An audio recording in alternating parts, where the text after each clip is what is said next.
আসসালামু আলাইকুম। আজকে আবারও কাঁচা কাঁঠাল কাটা হচ্ছে। তো আপনারা তো বুঝেই গেছেন যে আজকে কাঁচা কাঁঠাল দিয়ে আবার এঁচোড় রান্না করা হবে। তো এটার ফুল ভিডিওটা আমার পেজে আছে, আপনারা চাইলে দেখে আসতে পারেন। আর আজকে এঁচোড় রান্না করা হবে হচ্ছে গরুর মাংস দিয়ে। সেম একই প্রসেসিংয়ে আগের মতো করেই কাঁঠালটাকে হচ্ছে সিদ্ধ করে দেন একটু ভেজে নেওয়া হয়েছে। আর যেহেতু গরুর মাংস দেওয়া হবে তো একটু ঝালের পরিমাণটা একটু বেশি দিয়েছি।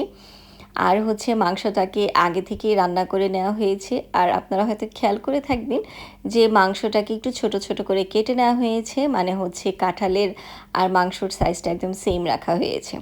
তো এইখানে যখন কাঁঠালটা সিদ্ধ হয়ে যাচ্ছিল, মানে যখন পানি দেওয়া হয়েছে লাস্ট পানি, তখন হচ্ছে মাংসটা দিয়ে দেন হচ্ছে এটাকে একদম অনেকক্ষণ ঢেকে রাখা হয়েছে।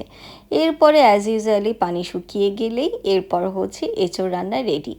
আপনারা চাইলে একটু গ্রেভি রাখতে পারেন বা হচ্ছে একটু বেশি ঝোল রাখতে পারেন। আমরা একটু মাখো মাখো করেছি, এটা হচ্ছে আমাদের পছন্দ অনুযায়ী করেছি। এনিওয়ে, কে কে কাঁঠাল দিয়ে এঁচোড় খেয়েছেন জানাতে পারেন। আর সবাই ভালো থাকবেন।